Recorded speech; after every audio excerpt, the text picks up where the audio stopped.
بعض اوقات ماں باپ کے جانے کے بعد بھائی بہنوں میں کسی بات پر، کسی وراثت کے معاملے پر، کسی مال پر جھگڑا ہو جاتا ہے. اب ایک تو طریقہ یہ کہ نہیں جناب میں تو لے کے رہوں گا، ٹھیک ہے آپ لے لیں، بھائی تو گیا نا، بہن تو دور ہو گئی. کیونکہ اب جو وہ جھگڑا ہوتا ہے نا پیسے کے اوپر، وہ بعض اوقات ایک دوسرے کے خون کے پیاسے اور بالکل ملنا ملانا بھی ختم ہو جاتا ہے. ہمیشہ یاد رکھیں ناظرین، خون خون ہوتا ہے، کچھ بھی ہو جائے، باہر کے لوگ باہر کے ہیں، اپنے خون والے لوگ اپنے ہی ہیں. کیونکہ جب آپ کو کچھ بہت زیادہ پرابلم ہوگی نا تو بھائی بہن ہی بستر کے کنارے کھڑے ہوتے ہیں.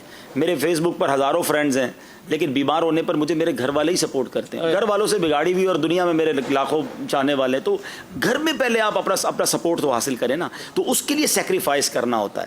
تو میں نے کئی ایسے بھائیوں کو دیکھا، بہنوں کو دیکھا کہ وہ وراثت کے معاملے اور دیگر معاملے میں کہا نہیں حق تو لے کر رہوں گا، چاہے عدالت میں جانا پڑے، چاہے پولیس بلوانی پڑے. پولیس بلوا کر عدالت میں جا کر مار کٹائی کر کے حق تو لے لیا، بھائی کھو دیا. میں ایک مثال کے ذریعے سمجھاتا ہوں. جی یہ تصویر ہے، یہ ماں باپ جو ہے نا یہ ہیں، یہ پورے خاندان کو لیڈ کر رہے ہیں.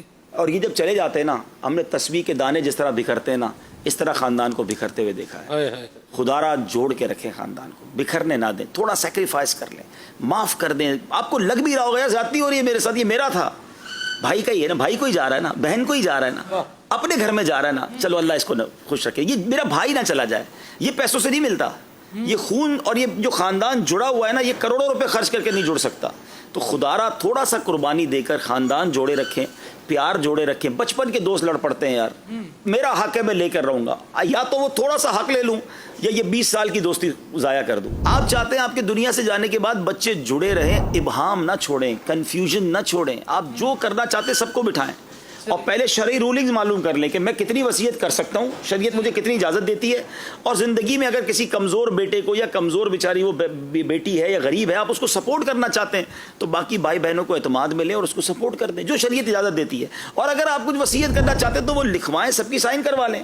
آپ جب چیزیں کلیئر کر کے جائیں گے تو آپ کے بچے جڑے رہیں گے. ایسے ماں باپ نے بعض اوقات کام کیے کہ بعد میں ماں باپ کے کہے پر بچے لڑ پڑے اور وہ دوریاں ہو گئی. تو یہ پیسہ بڑی خطرناک چیز ہے سلمان بھائی، یہ اپنوں کو بھی دشمن بنا دیتا ہے. مثال کے طور پہ ایک بیٹا، یعنی کئی بچے تھے، والدین نے اپنے بچوں کو شادیاں کروائیں اور گھر بنا دیے. ایک چھوٹا بیٹا جو تھا وہ ماں باپ کی خدمت کرتا رہا اور ماں باپ کے ساتھ ہی رہا، کیونکہ کسی ایک کو تو رہنا تھا، آخر میں چھوٹا بچ جاتا ہے. ٹھیک ہے جناب، اس کی بھی شادی ہو گئی لیکن وہ اپنی فیملی کے ساتھ ماں باپ کے ساتھ رہا. مثال کے طور پہ والدہ کا یا والد کا انتقال ہو گیا، پھر بھی وہ رہا. اب والدہ کا انتقال ہوا، اب سارے بھائی آ گئے کہ یہ گھر بھی بٹوارا ہوگا. شریعت کے مطابق تو ہوگا، لیکن اگر ماں باپ، اچھا وہ بچہ یہ سمجھتا رہا یہ گھر تو مجھے ہی ملے گا، ماں باپ نے، میں نے خدمت کی، ماں باپ نے کہہ بھی دیا ہوتا ہے، لیکن نہ کسی کو گواہ بنایا. اب جس نے ساری زندگی زیادہ خدمت کی وہ روڈ پہ آ گیا. سب کے گھر پہلے بن گئے، وہ بیچارہ خدمت کے لیے ماں باپ کے ساتھ رہا اور وہ آخر میں روڈ پہ آ. یار آپ پہلے ہی کلیئر کر لیتے، سب کو بلا لیتے، شرعی تقاضوں کے مطابق اس بچے کو گھر دے دیتے کہ بھائی دیکھو تم سب کے گھر بنا دیے، اس نے میری خدمت کے لیے الگ نہیں گیا.